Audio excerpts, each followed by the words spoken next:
वानाडोंगरी आरोग्य सेवेत कार्यरत आरोग्य मैत्रिणींचा वाढदिवस साजरा। शालिनीताई Meghe hospital and research centre Wanadongri येथे महाराष्ट्र शासनातर्फे राबवण्यात येणाऱ्या महात्मा ज्योतिबा फुले जन आरोग्य योजना अंतर्गत कार्यरत असलेल्या आरोग्य मैत्रीण कुमारी अंजली अनिल सिंग हिचा वाढदिवस साधेपणाने व आपुलकीच्या वातावरणामध्ये साजरा करण्यात आलेला आहे। त्याचबरोबर यावेळी आरोग्य मित्र निलेश दादाराव झिले व आरोग्य मैत्रीण कुमारी मीना ब्रह्मानंदजी कावरे यांच्या उपस्थितीत छोटेखानी कार्यक्रम राबवण्यात आला। कुमारी अंजली हिने आयुष्यात नेहमी अग्रेसर राहून समाजातील गरजू रुग्णांची निस्वार्थ सेवा करत राहावी अशा शुभेच्छा व आशीर्वाद या प्रसंगी देण्यात आले।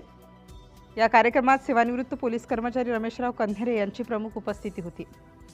त्यांनीही कुमारी अंजलीच्या कार्याचे कौतुक करत तिला उज्ज्वल भविष्यासाठी मनःपूर्वक वाढदिवसाच्या मंगलमय शुभेच्छा दिल्या। सौहार्दपूर्ण वातावरणात सर्वांनी शुभेच्छा देत या छोट्याशा कार्यक्रमाची सांगता करण्यात आली। सिटी इंडिया न्यूजसाठी रिपोर्टर सागर पडोळे।